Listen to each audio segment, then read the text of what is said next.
A paz do Senhor, galera! Vamos dar continuidade ao nosso estudo em 1 Pedro, hoje falando ainda do capítulo 1, a partir do versículo 13. Eu queria deixar aqui uma recomendação de estudo, também de 1 Pedro, do pastor Augusto Nicodemos. É só um pouquinho mais aprofundado que o meu. Só que não, é claro que ele é muito mais aprofundado, então recomendo, é muito interessante. Vamos direto ao ponto, do versículos 13 ao 16, nós vemos aqui falando de algo, naquele entendimento ainda do plano de salvação de Deus em nossas vidas, que é primordial para a nossa salvação, que é a santificação. A santificação, ela nos aproxima de Deus e ela nos afasta do pecado. Então, o que é essa santificação? É apartar-se do pecado, é separar do mundo, é consagrar-se. É ser diferente do mundo. Nós vemos aqui em Mateus 22:37, fala: amarás o Senhor teu Deus, Jesus fala isso, o Senhor teu Deus de todo o teu coração, de toda a tua alma e de todo o teu pensamento. Ou seja, tudo em nossas vidas tem que ser para a glória de Deus, tem que ser feito pelo amor que nós temos por Deus. Então vamos fazer e temos que fazer questão de ser diferentes do mundo. Eu lembro, eu trabalhava em um lugar que de vez em quando ia ter aquelas confraternizações, como tem em muitos lugares, e todas as vezes que ia ter essa confraternização, o pessoal falava: olha, não esquece de comprar o todinho do John. Eu ficava um pouco triste com isso, sabe, porque o pessoal falava essas coisas do todinho, não sei o que, mas eles nunca levavam o todinho, cara. Eu ia me envergonhar com isso? Não. Se eu quero ser diferente, se eu quero me aproximar de Deus, se eu quero ser parecido com Deus, eu tenho que fazer questão de ser diferente do mundo. Eu não posso me envergonhar disso. Então essa santificação, ela opera em nossas vidas mediante a nossa fé. Ela acontece pelo poder da palavra de Deus. Ela acontece ainda pela nossa união com Cristo, possibilitada na morte e ressurreição dele. E acontece de uma forma muito poderosa pelo poder do Espírito Santo de influenciar as nossas vidas. Pela nossa capacidade, nós somos humanos pecadores. A nossa natureza é assim. Então só o Espírito Santo é quem nos possibilita não ser pecadores, não pecar. Não que nós vamos ficar o resto da vida sem ter tentação ou sem o pecado, mas o Espírito Santo tanto nos livra completamente do pecado. Você já deve ter visto pessoas que faziam uso de bebida alcoólica e pegaram nojo a isso. Como o Espírito Santo também trabalha, até é mencionado como fruto do Espírito isso, nos ajudando a ter domínio próprio. Nesse mesmo exemplo da bebida alcoólica, eu já ouvi pessoas que deixaram de beber, mas ainda são tentados pela bebida. Então, o Espírito Santo os ajuda a ter domínio próprio para não beber.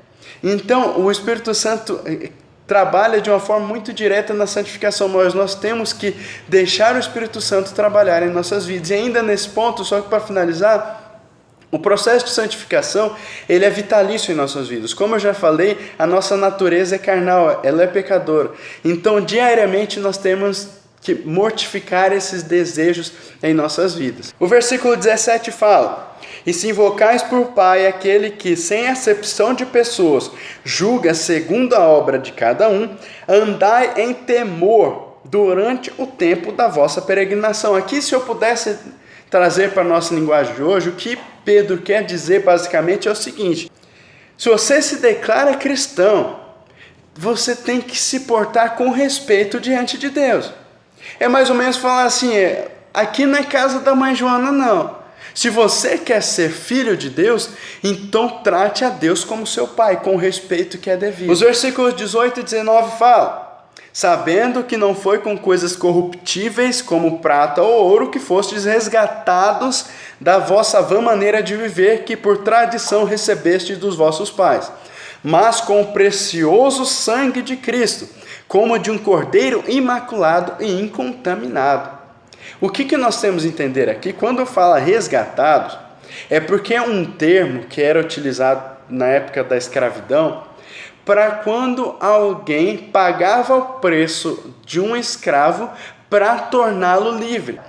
Então, quando a Bíblia vem nos falando aqui de resgatados da vossa vã maneira de viver, não pelo prata ou ouro, mas pelo sangue de Cristo, ele fala o seguinte: Nós fomos resgatados do poder do pecado.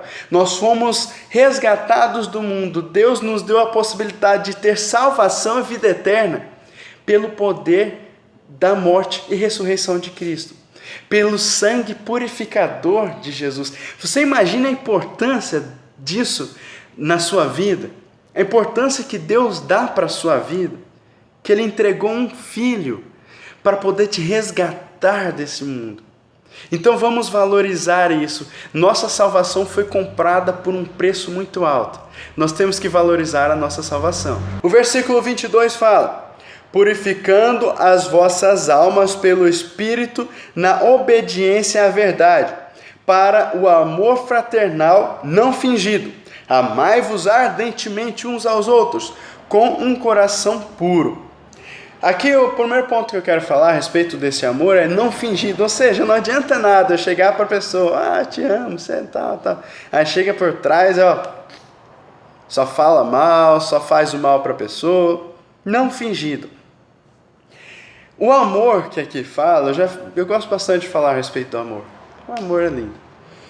O amor que aqui fala, bíblico, ele não pode ser um simples sentimento. Porque o amor, sentimento, ele vira ódio assim, num estralar de dedo. O amor bíblico, ele é uma atitude, é você fazer algo, é você demonstrar. Nós temos em 1 João 3,16 que fala: nisto conhecemos o amor, que deu a sua vida por nós, e nós devemos dar a vida pelos irmãos. Então, o amor que nós temos, por exemplo, é o amor de Cristo. E o amor demonstrado por Cristo não foi falando, humanidade, eu amo vocês, não. Ele morreu numa cruz para demonstrar que Ele nos amava.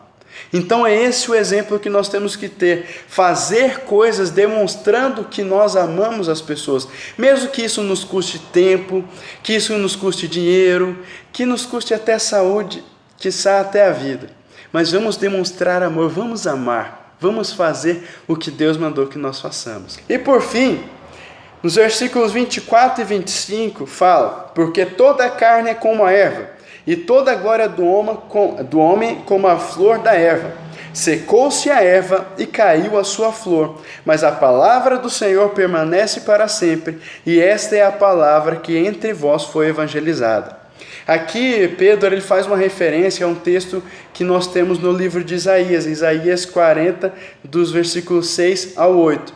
E o que Pedro quer trazer para a gente aqui, em dois aspectos diferentes, é mais ou menos o seguinte. O primeiro ponto é que a cultura, a ciência, o entendimento, a filosofia, com o tempo ela muda, mas a palavra de Deus não muda. Então nós não podemos julgar a palavra de Deus pelos entendimentos, pela filosofia atual, pelo que hoje o pessoal entende. Pelo contrário, nós temos que julgar os entendimentos e as filosofias humanas pela palavra de Deus. E em outro aspecto, Pedro aqui nos lembra que tudo que nós temos nessa vida aqui, nossas posses, nossas realizações pessoais, as pessoas que nós amamos, enfim, tudo que nós temos aqui uma hora vai acabar. Tudo isso passa. A única coisa que permanece é a palavra de Deus. A única coisa que permanece é o nosso relacionamento com Deus. A única coisa que permanece é a nossa possibilidade de ter a vida eterna. Vamos nos esforçar para entrar nesse plano de salvação que eu falei para vocês e assim ter a vida eterna. Deus abençoe a todos.